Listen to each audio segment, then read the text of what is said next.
Hey there, what's up? In this video, I'll give you a very quick guide on how you can change the language on TradingView.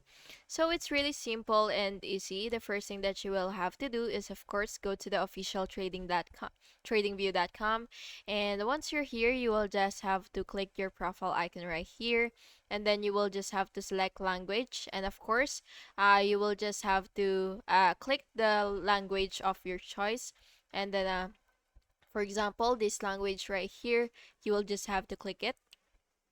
Mm. And as you can see, it's now been changed. So yeah, it's really that easy. And if you want to return uh to the previous or the previous language, you will just have to select it again. And yeah, that's basically just it. And I hope you found this video helpful, and if you did, please make sure to like and subscribe for more videos like this. Thank you and have an awesome day.